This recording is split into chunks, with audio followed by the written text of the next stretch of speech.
My name is Katie Hall, and what I'm going to show you today is a Google Forms for collecting data. I'm sure you know data is an important part of our jobs as special educators, and no matter what field you are in SPED, this should be a really easy way for you to be able to see how your students are progressing, and especially if you have paraprofessionals that are helping you out, this should be an easy way for them to help you figure out where your students are.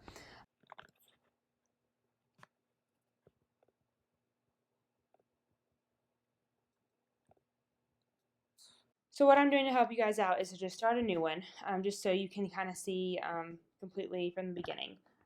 So you might call it data collection and then put the year. And then what you're going to do, I would start with your student's name because I just feel like that's easier. Like, let's just start with who it is. And I'm going to do multiple choice here. And it could be Billy Bob. Let's just do two, Billy Bob and Susie. And you guys saw there as I clicked multiple choice over here, there's multiple answers there. And then I just clicked add and this added another option here.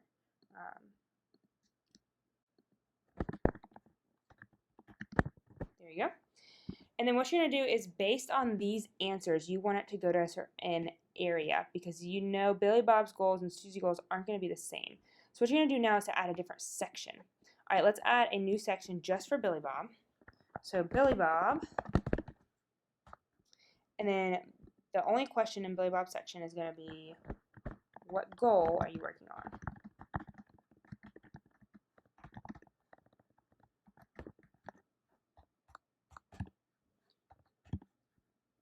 And then you can either multiple choice or do the drop down box. Either one, it doesn't really matter. They kind of both do the same thing in this kind of setting. So let's make goals for Billy Bob. And then what you're going to do is you're going to go back up to this first section. And then based on this answer is how you want it to move to a new section. So what you do is click these three dots and then go to section based on answer. And that got in there. So for Billy Bob, you would go to Billy Bob section. And then let's make a section for Susie Q. And then you're going to add a question here. And this would be what goal. And same kind of thing.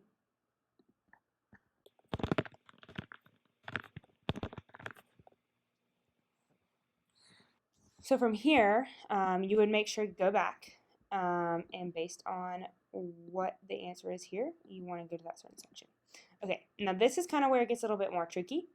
So you have to continue adding sections. That's the biggest thing, is you can't necessarily keep adding questions. You have to add sections, and that's what makes it go to the next, whatever section it needs to go to.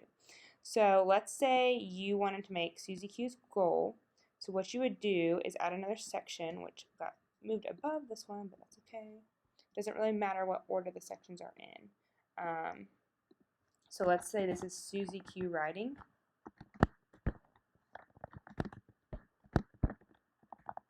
Do we write that? All right, and then you add a question and say goal.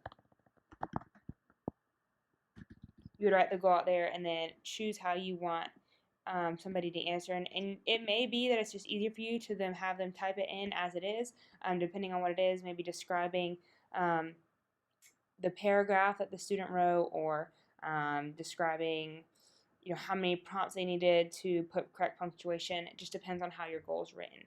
But what I'm going to need to make sure I do is go back to Susie Q's goals, and from writing, I would have to click these dots again and click go to section based on answer. And then I would have to go Susie Q writing, continue to Susie Q writing. So now if we were to preview this, we would choose our student, we would choose the goal, and then I get to where I can type it in myself.